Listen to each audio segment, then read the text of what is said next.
ഇപ്പം നിങ്ങൾക്ക് ഹിന്ദു രീതിയിലും ക്രിസ്ത്യൻ രീതിയിലും നടത്തണമെന്നുണ്ടെങ്കിൽ ഞാൻ മെയിനായിട്ട് പറയുന്നത് ഈ രണ്ട് കാര്യങ്ങളാണ്. ഇത് ഫോളോ ചെയ്താൽ എന്തായാലും നിങ്ങൾക്ക് ഇത് ചെയ്യാൻ പറ്റും. കാരണം നമ്മളൊരു കാര്യം അത്രയും ആഗ്രഹിച്ചാൽ അതിനുള്ള വേ നമുക്ക് എങ്ങനെയെങ്കിലും കണ്ടുപിടിക്കും എന്നുള്ള രീതിയിൽ. എവിടെ പറഞ്ഞാൽ ഹായ്, എൻ്റെ പേര് അഭീഷ്ണ. അപ്പം ഞാൻ 2 ദിവസം മുമ്പ് ഞങ്ങളുടെ വെഡിങ് റീൽ ഇട്ടപ്പോൾ എല്ലാവരും മോസ്റ്റ്ലി ചോദിച്ചൊരു കാര്യമായിരുന്നു, നിങ്ങൾ എങ്ങനെയാണ് 2 മാരേജ് നടത്തിയത്. അപ്പം ഞാൻ എൻ്റെ കഥ പറയാം. ഞങ്ങളുടേത് ഇന്റർകാസ്റ്റ് മാരേജ് ആയിരുന്നു. ഞങ്ങളുടെ കഥ എന്ന് പറഞ്ഞാൽ ഞാൻ പ്രോപ്പർ ഹിന്ദുവും എൻ്റെ ഹസ്ബൻഡ് ഒരു പ്രോപ്പർ ആർസി ക്രിസ്ത്യനും ആയിരുന്നു. അപ്പം ഞങ്ങൾ മാരേജ് എന്നൊരു ഇതിലോട്ട് വരുമ്പോൾ തന്നെ ഞങ്ങൾ രണ്ടുപേരുടെയും നിർബന്ധമായിരുന്നു നമുക്ക് 2 രീതിയിലും വെഡിങ് നടത്തണം. കാരണം നാളെ ഒരാൾക്ക് വിഷമം ഉണ്ടാകാൻ പാടില്ല. അത് ഞങ്ങളുടെ ഒരു മെയിൻ കൺസേൺ ആയിരുന്നു. അങ്ങനെയാണ് ഞങ്ങൾ ഹിന്ദു ആൻഡ് ക്രിസ്ത്യൻ വെഡിങ്ങിലോട്ട് എത്തിയത്. അപ്പം ഞങ്ങളിപ്പോൾ ഉള്ളത് കാനഡയിലാണ്. അപ്പം ഞാനൊരു ഹിന്ദു ആയതുകൊണ്ട് തന്നെ ക്രിസ്ത്യൻ വെഡിങ് നടത്തുക എന്നുള്ളത് എനിക്ക് വലിയൊരു ടാസ്ക് തന്നെയായിരുന്നു. അപ്പോൾ അതിനുവേണ്ടി ഞാൻ ആക്ച്വലി പറയുകയാണെങ്കിൽ ഒരു 1 to 1 ഇയറോളം പ്രൊസീജിയേഴ്സ് ഉണ്ടായിരുന്നു എനിക്ക്. കാരണം ഞാൻ പ്രോപ്പറായിട്ട് കാറ്റസിസം ക്ലാസ് പഠിച്ച് പ്രോപ്പറായിട്ട് കൺവേർട്ടായി അതിനുശേഷമാണ് ഞാൻ എൻ്റെ ക്രിസ്ത്യൻ വെഡിങ്ങിലോട്ട് എൻ്റർ ആയത്. കമ്മിങ് ടു പ്രൊസീജിയേഴ്സ് എന്ന് പറഞ്ഞാൽ നമുക്ക് 2 പ്രൊസീജിയേഴ്സ് ആണ്. ഏതർ നമ്മൾ കൺവേർട്ട് ആയിട്ട് കിട്ടുന്നു, ഇനി അതല്ലെങ്കിൽ സ്പെഷ്യൽ പെർമിഷനോടെ കിട്ടുന്നു. അപ്പം ഞാൻ ചൂസ് ചെയ്തതിൽ കൺവേർട്ട് ആയിട്ട് കിട്ടുന്നതിൽ സ്റ്റെപ്പ് ബൈ സ്റ്റെപ്പ് പ്രോസസ്സ് എങ്ങനെയാണ് വരുന്നതെന്ന് വെച്ചാൽ ഫസ്റ്റ് ഞങ്ങളൊരു ചേർച്ചിനെ അപ്രോച്ച് ചെയ്തു, ഞങ്ങളുടെ കൺസേൺ പറഞ്ഞു. സോ ഫാദറിനെ മീറ്റ് ചെയ്ത് കൺസേൺ പറഞ്ഞപ്പം ഫാദർ പറഞ്ഞ സ്റ്റെപ്സ് എന്തൊക്കെയാണെന്ന് വെച്ചാൽ ഫസ്റ്റ് കാറ്റഗിസം ക്ലാസ് അറ്റൻഡ് ചെയ്യുന്നു, അത് കഴിഞ്ഞ് പേപ്പർ വർക്ക്, പിന്നെ ഡിസിഷൻ, അത് കഴിഞ്ഞിട്ട് കൺവേർഷൻ. അങ്ങനെയായിരുന്നു സ്റ്റെപ്പ് ബൈ സ്റ്റെപ്പ് പറഞ്ഞത്. അപ്പം ഞാൻ ഫസ്റ്റ് കാറ്റഗിസം ക്ലാസ്സിന് അറ്റൻഡ് ചെയ്യാൻ തയ്യാറാണെന്നുള്ള രീതിയിൽ ഞാൻ നിന്നപ്പോൾ ഓക്കെ എന്നാൽ പിന്നെ കാറ്റഗിസം ക്ലാസ് തുടങ്ങാമെന്ന് പറഞ്ഞു. അങ്ങനെ ക്ലാസ് അറ്റൻഡ് ചെയ്തു, പിന്നെ പേപ്പർ വർക്ക്, പിന്നെ പ്രൊസീജിയർ, പിന്നെ കൺവേർഷൻ. അതായിരുന്നു step by step for convert ആവാൻ റെഡി ആണെങ്കിൽ. വെഡിങ്ങിന്റെ ഭാഗമായിട്ട് ഞാൻ ഫസ്റ്റ് എടുത്ത പ്രൊസീജിയർ എന്ന് പറഞ്ഞാൽ ഞങ്ങളുടെ ഇവിടെ അടുത്തുള്ള പള്ളിയിൽ ഞങ്ങൾ ഇടയ്ക്കായി പോകാറുണ്ട്. കാരണം ഞങ്ങൾ രണ്ടുപേരും 2 കാസ്റ്റ് ആയതുകൊണ്ട് ഞാൻ എപ്പോഴും പള്ളിയിൽ പോകാറുണ്ട്. എനിക്ക് ദൈവത്തിലുള്ള വിശ്വാസം, ദൈവത്തിൽ ഞാൻ ഇന്നും വിശ്വസിച്ചിരുന്നു. അപ്പം ഞാൻ പോയപ്പോൾ ഞാൻ ഫസ്റ്റ് അച്ഛനുമായിട്ട് അപ്രോച്ച് ചെയ്തു, എൻ്റെ കൺസേൺ പറഞ്ഞു.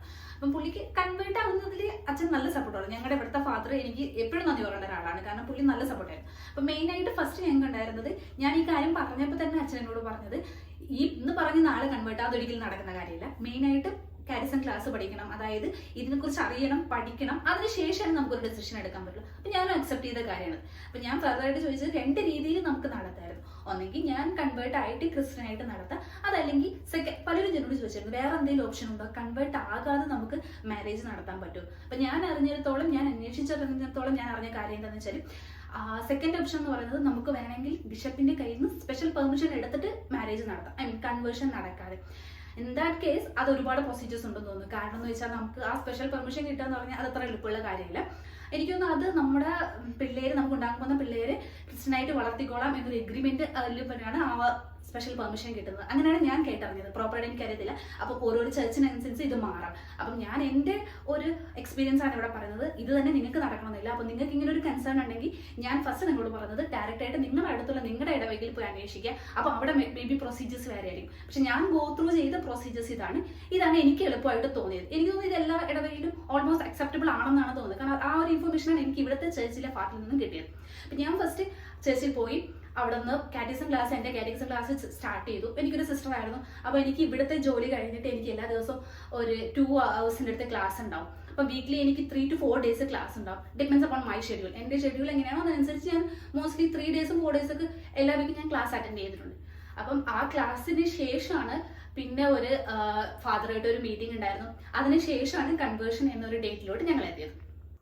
പിന്നെ കാറ്റഗിസം ക്ലാസ് കഴിഞ്ഞപ്പോൾ എനിക്ക് ക്ലാസ് എടുത്ത് തുടങ്ങുന്ന സിസ്റ്ററിനെ ഡയറക്റ്റായിട്ട് ഫാദറിൻ്റെ അടുത്ത് ഇൻഫോം ചെയ്തു, ഓക്കെയാണ്, ഓൾമോസ്റ്റ് നമുക്ക് പ്രൊസീഡ് ചെയ്യാം എന്ന രീതിയിലാണ് ഉള്ളതെന്നുള്ളത്. കാരണം ഫസ്റ്റിൽ എൻ്റെ അടുത്ത് ഫാദർ പറഞ്ഞ കാര്യമായിരുന്നു പ്രൊസീജിയർ എന്നത് എനിക്കിപ്പോൾ ഒരു കൺഫർമേഷൻ പറയാൻ പറ്റില്ല, സ്റ്റെപ്പ് ബൈ സ്റ്റെപ്പ് മാത്രമേ ഒരു കൺഫർമേഷൻ പറയാൻ പറ്റൂ എന്നുള്ളത്. അപ്പോൾ ഞാനും ഓക്കെ എന്നുള്ള രീതിയിലാണ്. ആ കാറ്റഗിസം ക്ലാസ് കഴിഞ്ഞപ്പോൾ തന്നെ ഓക്കെ കൺവേർഷൻ നടത്താം, പ്രോപ്പറായിട്ടുള്ള നിങ്ങൾക്ക് കൺവീനിയൻ്റ് ഉള്ള ഒരു ഡേറ്റ് പറയുന്നത്. അപ്പോഴാണ് എനിക്ക് ശരിക്കും പറഞ്ഞാൽ എനിക്കും ഒരു സമാധാനമാണ്. കാരണം ഞങ്ങൾ ഒരുപാട് നാളത്തെ പ്രിപ്പറേഷൻ ആയിരുന്നു ഇതിന്.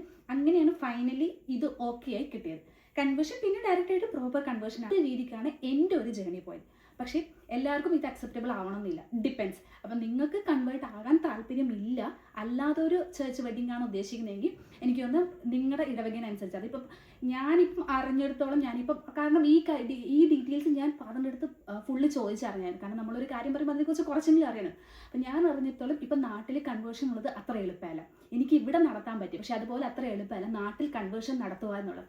അപ്പോൾ മെയിനായിട്ട് ഞാൻ പറയുന്നത് ഈ ഒരു ഡീറ്റെയിൽസ് വെച്ചിട്ട് നിങ്ങൾക്ക് നിങ്ങളുടെ ചേർച്ചിനെ അപ്രോച്ച് ചെയ്ത് നോക്കാം, അവിടുത്തെ ഫാദറുമായിട്ട് ഡിസ്കസ് ചെയ്ത് നോക്കാം അവിടുത്തെ പ്രൊസീജിയേഴ്സ് എന്താണ്. കാരണം ഞാൻ അറിഞ്ഞിടത്തോളം ഇപ്പം നാട്ടിലെ കൺവേർഷൻ ഭയങ്കര ഡിഫിക്കൽട്ടാണ്. അപ്പം അങ്ങനെ ഒരു സിനാരിയോ ആണെങ്കിൽ നിങ്ങൾക്ക് ബിഷപ്പിൻ്റെ അടുത്തോ അല്ലെങ്കിൽ അതിൻ്റെ ഒരു പ്രോപ്പർ ആരാണോ അവരുടെ നിന്ന് പെർമിഷൻ വാങ്ങിയിട്ട് എന്തായാലും ചേർച്ച് വെഡിങ് നടത്താൻ പറ്റും എന്നുള്ളതാണ് ഞാൻ അറിഞ്ഞിടത്തോളം ഉള്ളത്. അപ്പം ഡിപ്പെൻസ് അപ്പോൺ സാഹചര്യം, നിങ്ങൾക്ക് എങ്ങനെയാണോ കൺവീനിയൻറ്റ് അങ്ങനെ ചെയ്യാം. ഇതായിരുന്നു എൻ്റെ ഒരു പ്രോപ്പർ ജേണി. ഈ ജേണിക്കകത്ത് ഒരുപാട് പ്രൊസീജിയേഴ്സ് ഉണ്ടായിരുന്നു. പേപ്പർ വർക്ക് മീൻസ് എന്നെ അറിയാവുന്ന ഒരു 2-3 പേര് സൈൻ ചെയ്യണമായിരുന്നു. പിന്നെ മെയിനായിട്ട് മീൻസ് എൻ്റെ ഫാമിലിയുടെ ഒരു കൺസേൺ ലെറ്റർ വേണമായിരുന്നു, എൻ്റെ ബർത്ത് സർട്ടിഫിക്കറ്റ്, എൻ്റെ ഡീറ്റെയിൽസ്, അങ്ങനെ പേപ്പർ വർക്കുകൾ ഒരുപാടുണ്ടായിരുന്നു. പക്ഷേ മെയിനായിട്ട് അവർക്കുള്ള കൺസേൺ കൺവേർട്ട് ആകുക എന്നുള്ളതാണ്. സോ ഡിപ്പെൻസ് അപ്പോൾ നിങ്ങൾക്ക് ഇഷ്ടമുണ്ടെങ്കിൽ കൺവേർട്ട് ആവും, അല്ലെങ്കിൽ ഈ സെക്കൻഡ് ഓപ്ഷൻ ചൂസ് ചെയ്ത് അതുവഴിയും മാരേജ് നടത്താമെന്നുള്ളത്. കാരണം നമ്മുടെ ലൈഫ് നമ്മുടേതാണ്. നമുക്ക് ലൈഫിൽ ഒരു അല്ലു അർജുൻ്റെ ഡയലോഗ് പോലെ ഒരു വട്ടം മാത്രം നടക്കാൻ പോകുന്നതാണ് കല്യാണം. നമുക്ക് ഹിന്ദു വെഡിങ്ങിലും ക്രിസ്ത്യൻ വെഡിങ്ങിലും വേണമെന്നുണ്ടെങ്കിൽ അത് തന്നെ നടത്തണം എന്നുള്ളതാണ് എൻ്റെ താല്പര്യം. പിന്നെ ഞങ്ങളുടെ കമ്മിങ് ടു അവർ മാരേജ് ഞങ്ങൾക്ക് ഒത്തിരി മെമ്മറബിൾ ഉള്ളൊരു ദിവസമായിരുന്നു. കാരണം അത്രയും സന്തോഷം, ഞങ്ങൾ അത്രയും പ്ലാനിങ് നടത്തി അത് അത്രയും എക്സിക്യൂട്ട് ആയ ഒരു നിമിഷമായിരുന്നത്. അത് ഞാൻ പറയും എൻ്റെ എഫേർട്ടിൻ്റെ ഭാഗം തന്നെയാണ്. കാരണം എൻ്റെ ഒരു 1 to 1.5 yearsൻ്റെ ഒരു എഫേർട്ടും അതിൻ്റെ ഒരു എക്സിക്യൂഷനായിരുന്നു അന്ന് നടന്നത്. ബാക്കി വീഡിയോ, എൻ്റെ വെഡിങ് വീഡിയോ ഞാൻ ഇതിൽ ഓൾറെഡി പോസ്റ്റ് ചെയ്തിട്ടുണ്ട്, അതിൻ്റെ ലിങ്ക് അവിടെ ഉണ്ട്. പിന്നെ ഒത്തിരി പേര് ചോദിച്ചൊരു കാര്യമായിരുന്നു, താലി എങ്ങനെയാണ് നിങ്ങൾ ചെയ്തത് ക്രിസ്ത്യൻ ഹിന്ദു വെഡിങ്ങിൽ. ആക്ച്വലി ഞങ്ങൾ എന്താ ചെയ്യുന്നത് മീൻസ് എൻ്റെ പ്രോപ്പറായിട്ടുള്ള ക്രിസ്ത്യൻ വെഡിങ്ങിനോട് ഞാൻ എങ്ങനെ എത്തിയെന്നുള്ളതാണ് ഈ വീഡിയോ. പിന്നെ ക്രിസ്ത്യൻ ആൻഡ് ഹിന്ദു വെഡിങ് എങ്ങനെ നടന്നു എന്നുള്ളതും താലിയുടെ പ്രൊസീജിയേഴ്സ് എന്തായിരുന്നു, പിന്നെ നാട്ടിലെത്തിയിട്ട് ഞങ്ങൾ ചർച്ചിൽ എന്തൊക്കെ പ്രൊസീജിയേഴ്സ് ചെയ്തു എന്നുള്ളത് ഞാൻ എൻ്റെ സെക്കൻഡ് വീഡിയോയിൽ പറയാം. അപ്പം stay tune four second video.